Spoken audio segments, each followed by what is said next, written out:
معزز ناظرین اکرام السلام علیکم۔ نکاح میں تاخیر کیوں؟ اللہ تعالیٰ نے انسان کی فطرت میں ہی نکاح کے ساتھ رہنے کا طے فرما دیا ہے۔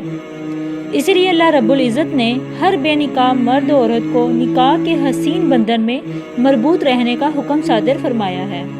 نکاح میں تاخیر کے بے شمار نقصانات ہیں جو وقتاً فوقتاً سامنے آتے رہتے ہیں۔ بالغ ہونے کے بعد لڑکے یا لڑکی کا غیر ضروری نکاح میں تاخیر کرنا کئی مفاسد کا باعث بنتا ہے۔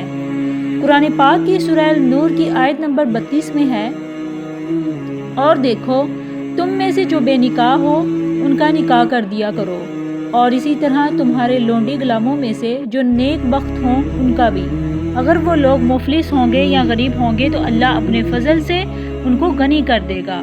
اللہ بڑی وسعت والا اور خوب جاننے والا ہے۔ ناظرین اکرام، اس آیت سے واضح ہو جاتا ہے کہ نکاح جو ہے وہ فرض کیا گیا ہے اور اس میں تاخیر نہیں کرنی چاہیے۔ اب ایک حدیث مبارکہ آپ کی نظر کرتی ہوں۔ حدیث نمبر 60 ہے صحیح بخاری کی جلد 100 میں۔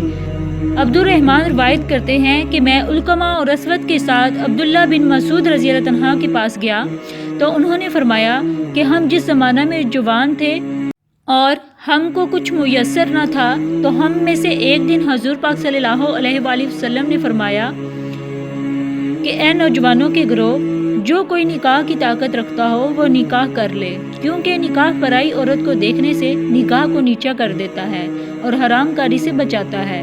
البتہ جس میں قوت نہ ہو وہ روزہ رکھے، کیونکہ روزہ رکھنے سے شہوت کم ہو جاتی ہے۔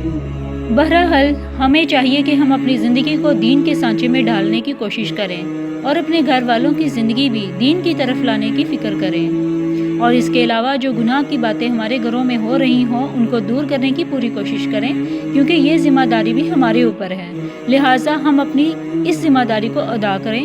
اللہ پاک اپنے کرم سے ہمیں اپنے فرائض پہچاننے کی اور اپنی ذمہ داریوں کو ادا کرنے کی توفیق عطا فرمائے، اور اپنے گھر کے ماحول کو خالص دینی بنانے کی توفیق عطا فرمائے۔ آمین ثم آمین۔ امید کرتی ہوں آپ کو میری یہ ویڈیو پسند آئی ہوگی۔ میری مزید ویڈیو کے لیے میرا چینل ضرور سبسکرائب کریں اور اس کو شیئر کریں۔ بہت شکریہ۔